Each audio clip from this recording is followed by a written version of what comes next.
Imagine uma cena. Outubro de 2011. Um homem é arrastado pelas ruas, ensanguentado, gritando por misericórdia. Celulares capturam cada segundo. O mundo assiste.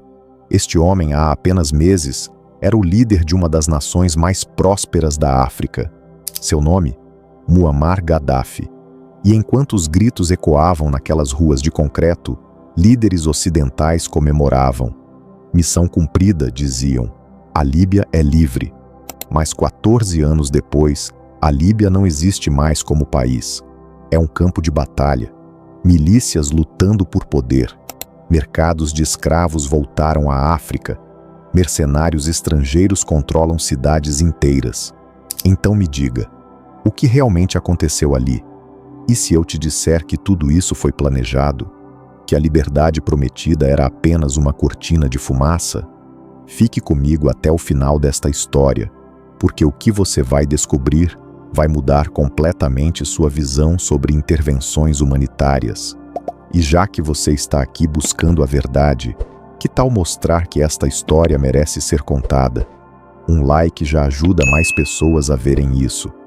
Para entender como chegamos até aqui, precisamos voltar no tempo, muito tempo. A Líbia, esse pedaço de terra estratégico na costa do Mediterrâneo, sempre foi cobiçada. Durante séculos, foi uma coleção solta de regiões sob controle otomano. Tripolitânia no oeste, Cirenaica no leste, Fezan no sul. Rotas comerciais cruciais atravessavam suas areias. Em 1911, a Itália invadiu. O rei italiano declarou que era seu destino controlar a Líbia, sua própria nova Roma. Não importava que pessoas já vivessem ali há milênios. Nas décadas seguintes, os italianos transformaram a Líbia numa colônia de povoamento. Deslocaram populações locais inteiras para dar lugar a milhares de colonos italianos. Os indígenas, especialmente os beduínos, resistiram.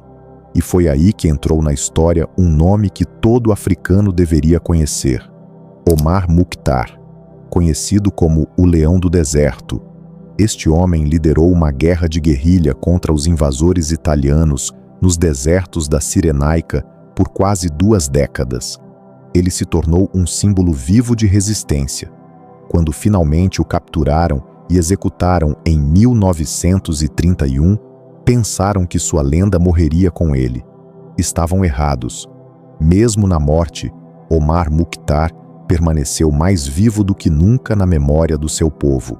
Após sua morte, o regime fascista de Mussolini intensificou a brutalidade. Comunidades líbias inteiras foram forçadas para campos de concentração, onde dezenas de milhares morreram de doenças e fome. A independência parecia impossível. Mas então veio a Segunda Guerra Mundial. A Líbia virou campo de batalha entre forças do eixo e aliados. Cidades bombardeadas, comunidades no fogo cruzado.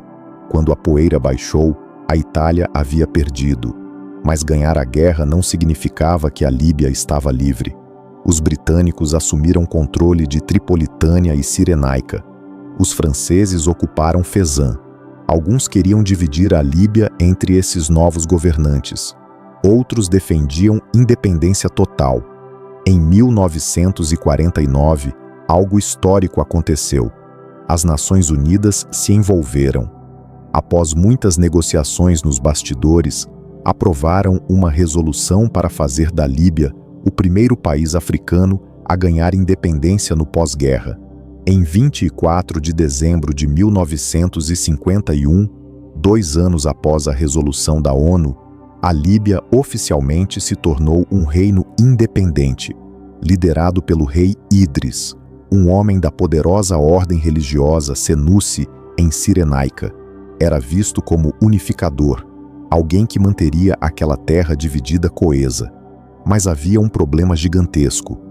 A Líbia era um dos países mais pobres do mundo. Sua economia era fraca, quase sem fontes reais de renda. O país precisava de algo, qualquer coisa, para sobreviver. E então encontraram. Em 1959, 8 anos após a liberdade do domínio colonial, tudo mudou. a Líbia descobriu petróleo. E não pouco, muito petróleo. De um dia para o outro, a Líbia passou de um reino desértico pobre, dependente de ajuda internacional e do aluguel de bases militares americanas e britânicas, para uma monarquia rica em petróleo. O jogo havia mudado completamente. Empresas ocidentais começaram a inundar o país, ansiosas para explorar essa nova riqueza encontrada no deserto. Essa riqueza do petróleo significava que o governo agora tinha montanhas de dinheiro para gastar. Embarcaram em projetos massivos de construção, tentando melhorar a qualidade de vida dos líbios. Mas à medida que o padrão econômico melhorava, o custo de vida também subia. E havia também aquela pequena questão da corrupção. O rei Idris lutava para manter controle, e nem todos estavam felizes com como a nova riqueza da Líbia estava sendo gerenciada. Suas posições pró-Ocidente em assuntos internacionais também se tornaram um problema enorme em casa. No final dos anos 60, o descontentamento crescia. O rei continuava permitindo que empresas estrangeiras explorassem o petróleo líbio, e sua simpatia pelo Ocidente se tornava cada vez mais problemática, especialmente quando falhou em se pronunciar contra Israel durante a Guerra de Junho de 1967. Enquanto isso, uma nova onda de nacionalismo árabe estava varrendo o Oriente Médio. O Egito tinha Nasser, o Iraque teve sua própria revolução, e na Líbia havia um jovem oficial militar observando tudo isso muito de perto e tomando notas. Seu nome, Muammar Gaddafi. Em 1963, Gaddafi entrou para a Academia Militar Líbia. Silenciosamente e cuidadosamente, reuniu um grupo leal de jovens oficiais que compartilhavam suas visões radicais, planejando meticulosamente durante anos. Desde jovem, ele admirava figuras revolucionárias como o egípcio Gamal Abdel Nasser. Sua inspiração era o nacionalismo árabe. Sonhava em livrar-se da influência estrangeira e tornar a Líbia verdadeiramente independente e poderosa. Em setembro de 1969, enquanto o rei Idris estava na Turquia para tratamento médico, Gaddafi viu sua chance e a tomou. Numa única noite, a Líbia passou de monarquia a governo militar. Imediatamente após tomar o poder, Gaddafi rebatizou a Líbia. Tornou-se a República Árabe Líbia, um novo estado revolucionário. Logo depois, escreveu um estranho manifesto político chamado O Livro Verde, delineando uma forma única de governança que misturava socialismo, panarabismo e valores islâmicos.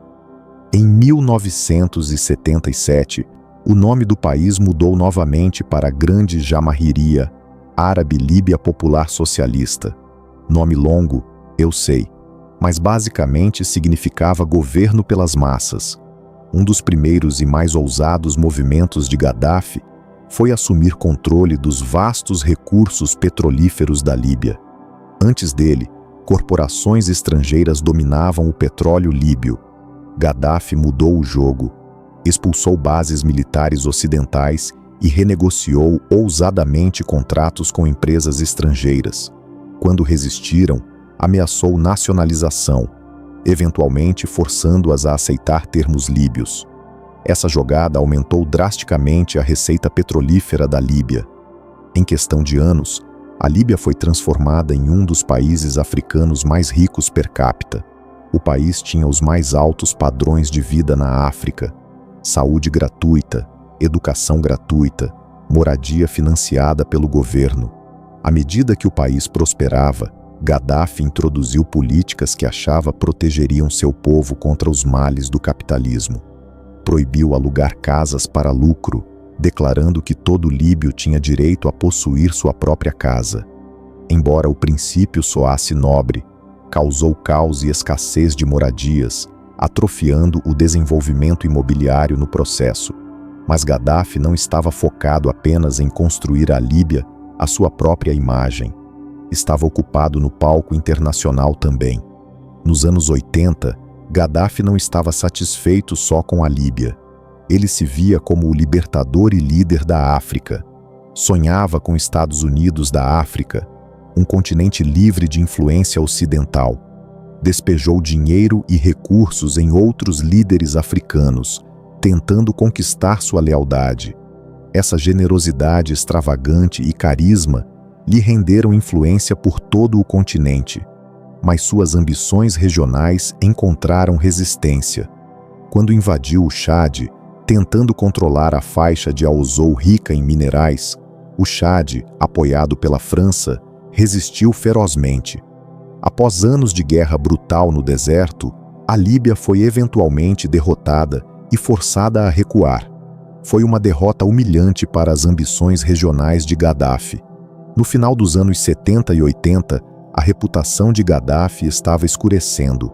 Sua retórica anti-ocidental e estilo de vida provocativo e extravagante fizeram dele uma figura muito odiada no Ocidente.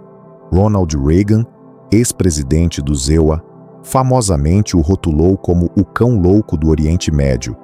Mas isso não era mera retórica.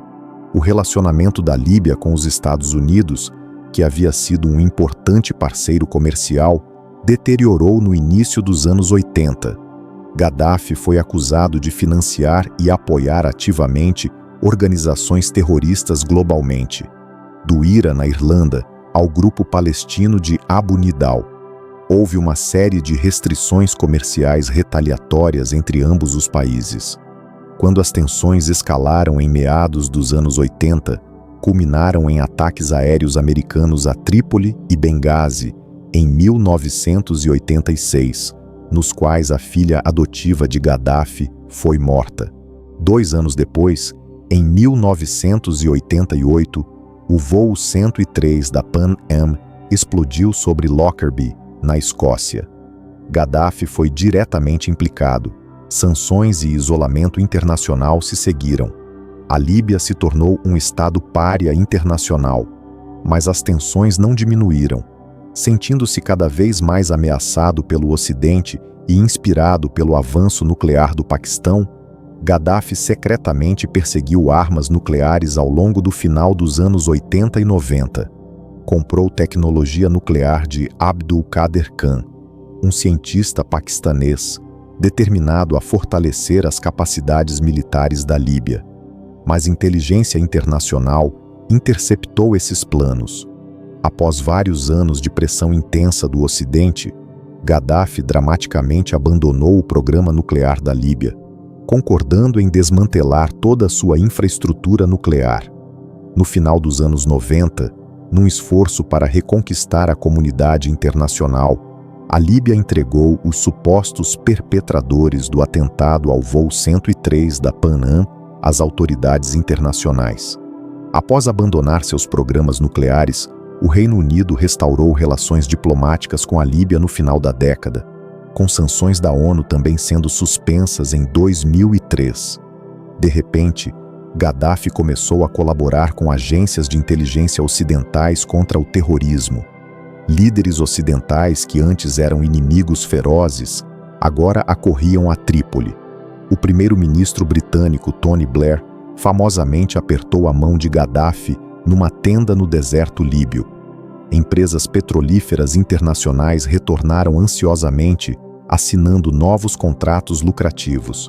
Gaddafi estava de volta ao jogo.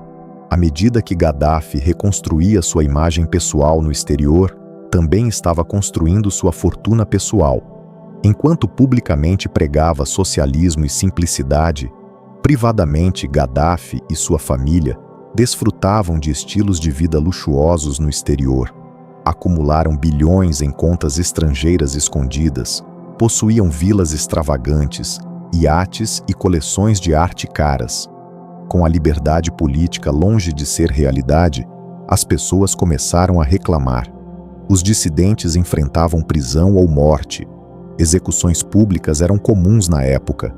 Então, quando a Primavera Árabe chegou em 2011 e as pessoas começaram a se levantar contra seus governos no Egito, Tunísia, Síria, a Líbia não ficou de fora. Protestos eclodiram e Gaddafi respondeu da pior maneira possível, prometeu não ter misericórdia. Ameaçou caçar os rebeldes casa por casa, beco por beco. Suas palavras foram aterrorizantes. Neste ponto, o mundo começa a prestar atenção. A ONU intervém e, de repente, a OTAN se envolve. E é aqui que as coisas ficam complicadas. Março de 2011. A ONU aprova a Resolução 1973. Ela dá luz verde à OTAN para intervir na Líbia, oficialmente para parar uma crise humanitária. As forças de Gaddafi estavam se aproximando de Benghazi e as pessoas temiam um massacre. O mundo já havia falhado em parar genocídios em Ruanda e na Bósnia. Então, desta vez, agiram rápido. Assim, a OTAN estava em guerra, bombardeando os militares de Gaddafi e impondo uma zona de exclusão aérea, ajudando rebeldes a retomar cidades. Em poucos meses, o regime estava colapsando, mas algo não estava certo aqui. A justificativa oficial dada pelos Iporuskaiwa, OTAN e ONU era humanitária, parar Gaddafi de massacrar seu próprio povo. O presidente Barack Obama enfatizou que o objetivo não era mudança de regime ou ocupação de longo prazo, mas prevenir um desastre humanitário. Mas por baixo da retórica, havia motivos mais cínicos em jogo. A Líbia, veja bem, é um país rico em petróleo, estrategicamente localizado no norte da África, e Gaddafi havia se provado um líder imprevisível. Havia comunicações internas sugerindo incentivos econômicos e políticos por trás da decisão da OTAN de se envolver.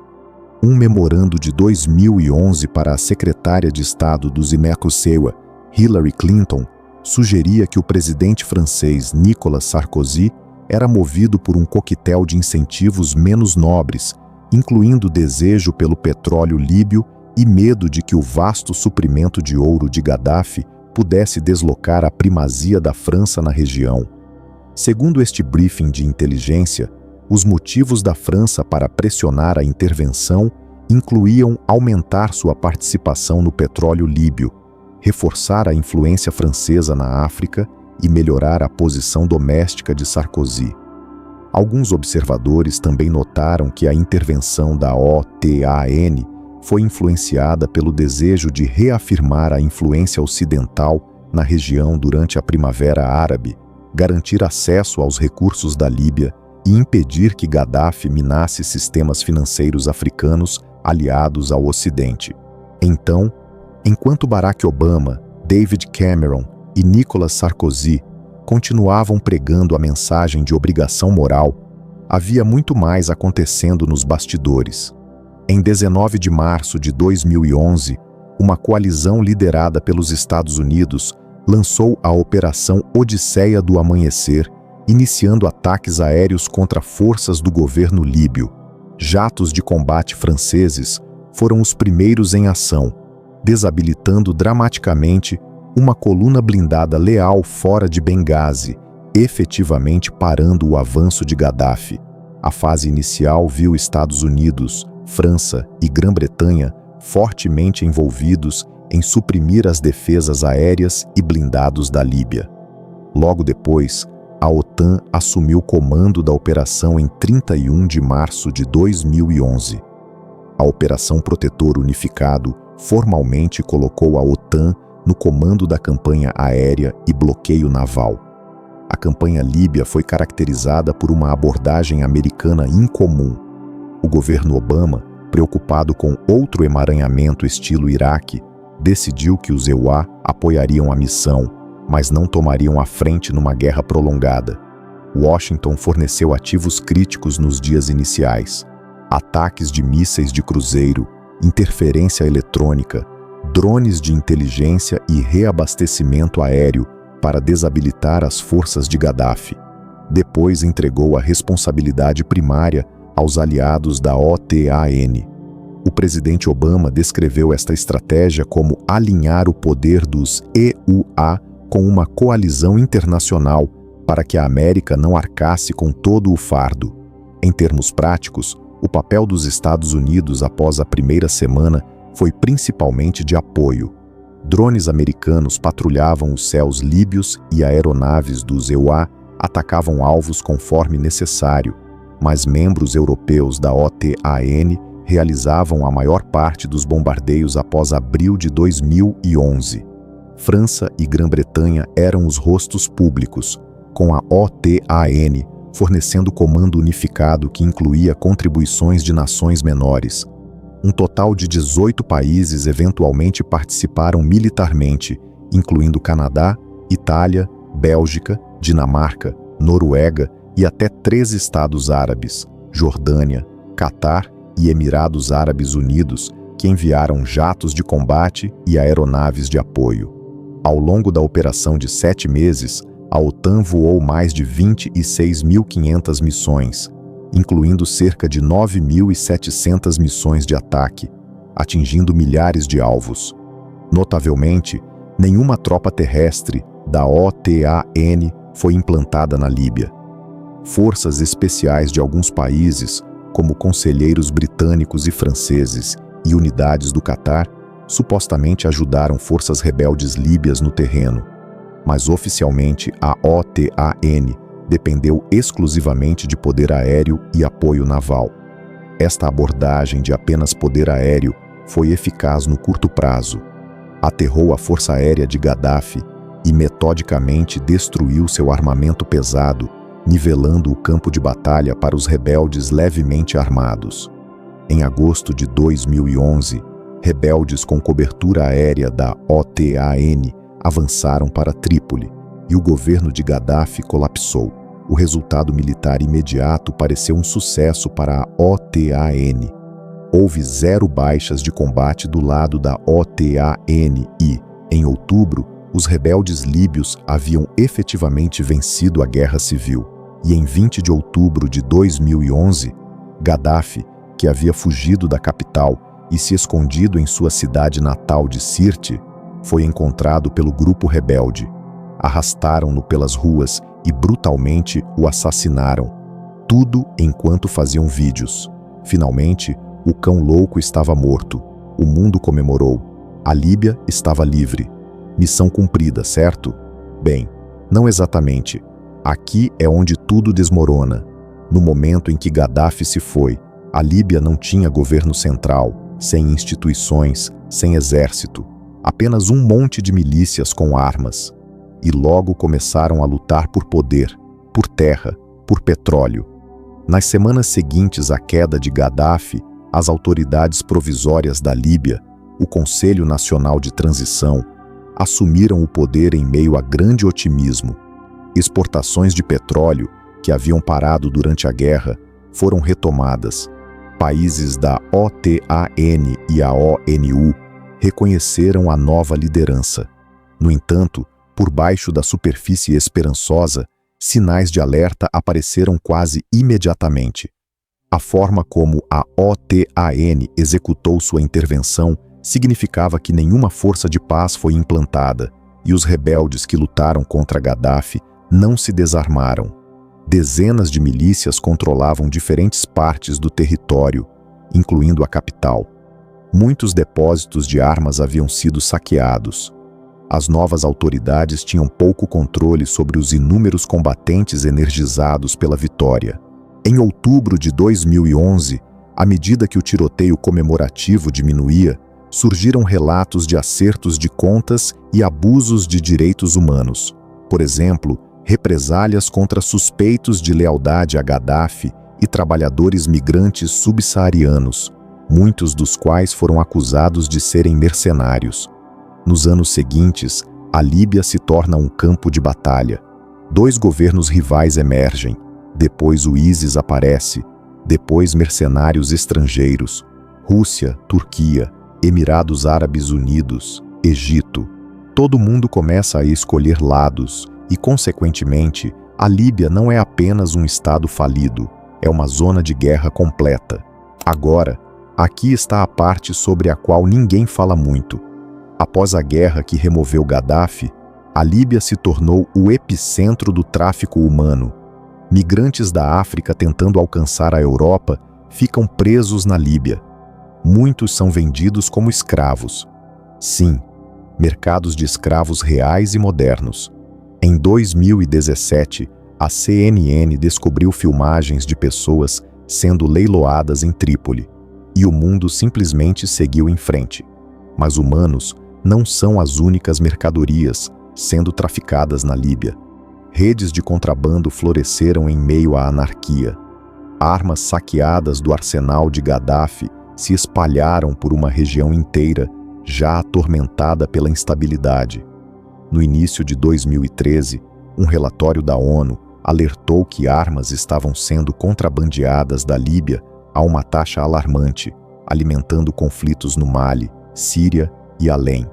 Grupos militantes capitalizaram sobre as milhares de armas líbias, desde pequenas armas até mísseis antiaéreos, para fortalecer suas insurgências. Por exemplo, em 2012, combatentes tuaregues, incluindo combatentes étnicos tuaregues que haviam servido nas forças de Gaddafi, retornaram ao Mali com armamento pesado, desencadeando uma rebelião no norte do Mali, que levou a uma tomada islamista daquela região antes de uma intervenção francesa, conhecida como Operação Serval, em 2013, expulsá-los de volta. A região do Sahel como um todo viu um aumento na violência rastreável até o colapso da Líbia. No Egito, Sinai e em Gaza, militantes também supostamente receberam armas dos estoques líbios. Internamente, a própria Líbia se tornou um refúgio para grupos extremistas. Por volta de 2014, organizações jihadistas como Ansar al-Sharia e o Estado Islâmico ISIS estabeleceram um ponto de apoio em meio à desordem. E tem havido guerra por procuração no país ultimamente. Na ausência de uma autoridade central, a Líbia se tornou uma arena para potências regionais e globais resolverem disputas e competir por influência. Durante a Segunda Guerra Civil, que começou em 2014 e continuou até 2020, nações estrangeiras apoiaram diferentes facções líbias com dinheiro, armas e combatentes. O Egito e os Emirados Árabes Unidos apoiaram as forças orientais do general Haftar, vendo-o como um baluarte contra islamistas e alinhando-se com sua oposição mais ampla à Irmandade Muçulmana em toda a região. A Turquia e o Catar, por outro lado, apoiaram as facções ocidentais em Trípoli, que incluíam grupos de tendência islamista, alinhados com sua política externa de apoiar movimentos de Islã político. A Rússia também entrou na briga, supostamente enviando mercenários do grupo Wagner para ajudar Haftar a partir de 2019, buscando uma posição no flanco sul da OTAN e uma participação no petróleo da Líbia, também talvez para projetar poder no Mediterrâneo. Essas potências estrangeiras transformaram a Líbia num campo de batalha por procuração, semelhante à Síria, embora em menor escala. A intervenção da OTAN em 2011, ironicamente, pavimentou o caminho para a posterior intervenção da Rússia. Moscou, aborrecida pelas ações da OTAN, vetou maior envolvimento da ONU e, em vez disso, escolheu apoiar seu cliente preferido no terreno. O resultado foi um conflito prolongado que atraiu drones, mísseis e combatentes estrangeiros. Por volta de 2020, a intervenção militar direta da Turquia para salvar o governo de Trípoli da ofensiva de Haftar e o contínuo apoio da Rússia a Haftar demonstraram como a guerra da Líbia havia se tornado um assunto internacional. Essa interferência estrangeira tornou ainda mais difícil resolver a crise da Líbia, já que potências externas continuam armando seus representantes apesar de embargos da ONU. Então, para o povo da Líbia, que é forçado a viver através dessa experiência horrível, a pergunta se torna: a Líbia está melhor sem Gaddafi? Sim, ele era um ditador brutal, um que ameaçou matar seu próprio povo por se levantarem contra ele. Mas pelo que podemos ver agora, a OTAN venceu a guerra para remover Gaddafi, mas a Líbia desde então perdeu seu futuro. E se isso é o que libertação parece, realmente precisamos repensar o que queremos dizer por intervenção humanitária. Porque no final das contas, quando as câmeras desligam, quando os aviões voam de volta para casa, Quando os políticos fazem seus discursos de vitória, quem fica para reconstruir? Quem enterra os mortos? Quem vive com as consequências? Essa história da Líbia não é apenas sobre um país africano que caiu. É um aviso sobre o que acontece quando interesses geopolíticos se disfarçam de missões humanitárias. É sobre como promessas de liberdade podem se transformar em pesadelos de caos.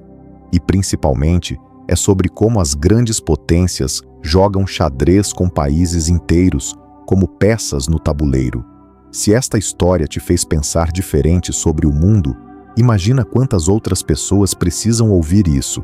Deixa aquele like, se inscreve no canal, porque histórias como esta, histórias que a mídia tradicional não conta, precisam continuar sendo contadas. A verdade da África merece ser conhecida.